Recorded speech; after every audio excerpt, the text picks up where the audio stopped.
Hey, welcome to CS Connect. I am here with Pastor Pat, and we're doing a Pastor Chat with Pastor Pat.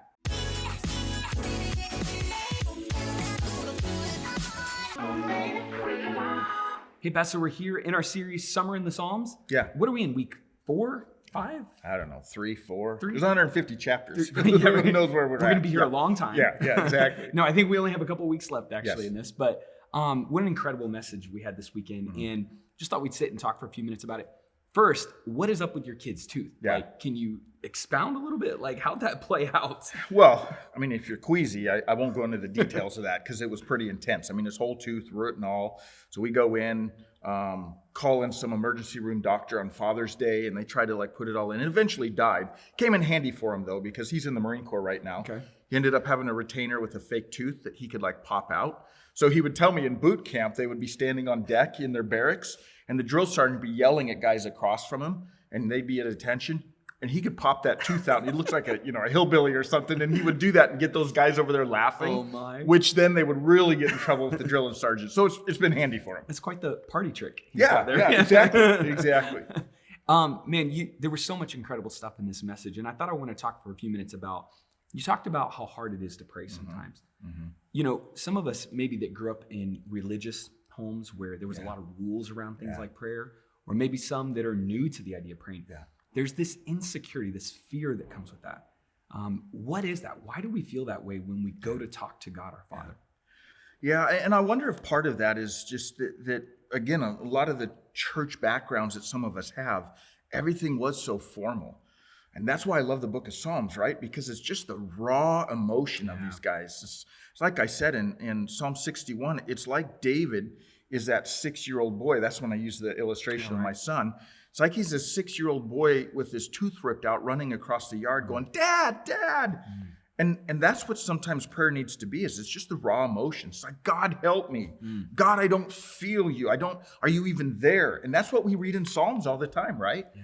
From, by the way, a guy that's called a man after God's own heart. That's right. That's right. So it's just real. That's good. That's good. Can you explain though, what does it look like? What does it mean to be real with God when you go talk to him like that? Yeah. How does that look? Well, I remember a couple of months ago here at Cornerstone, a guy came up to me and he was really, really struggling with where he was at. He just said, man, Pat, I got to be honest. I've been praying. I've been talking to God. I just don't feel him. I don't feel anything. So I told him, I said, man, you just need to go have that conversation with God. Be real. If you have to get mad, it's okay. I mean, again, that's what we see the people in Psalms doing. Right. Or what I told him is it's your Gethsemane moment. Even Jesus in the Garden of Gethsemane is saying, take this cup from me. It's real. It's the raw emotion. So it was interesting. About a week later, that guy came back to me and he said, man, I did that. I had my Gethsemane moment. I got real with God. I got transparent. I got honest. And it's gotten me a long ways through that.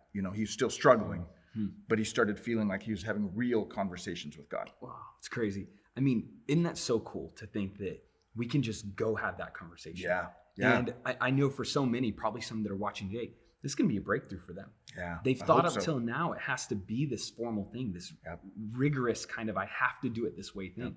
But I can just come and I can, with all of my angst, with all of my hurt, with all my fear, I can just cry out to God. And that's what real prayer is. That's right. That's awesome. Yeah. Thanks for that, Pat. You talked about God being a strong tower, the high tower. Yeah. Can you talk a little bit more about that? Unpack that for us. How does that play out? What are the nature and the characteristics of God when he's a tower in our life? Yeah. Well, that's why I think that Solomon, like I said in the message, in Proverbs 18, Solomon takes almost the same phrase that his dad used in Psalm 61. So in Proverbs 18, he talks about this strong tower or the high tower, literally in Hebrew. But he now adds something. He says the name of the Lord, or the Shem, the identity, the character, the reputation of God is that high tower.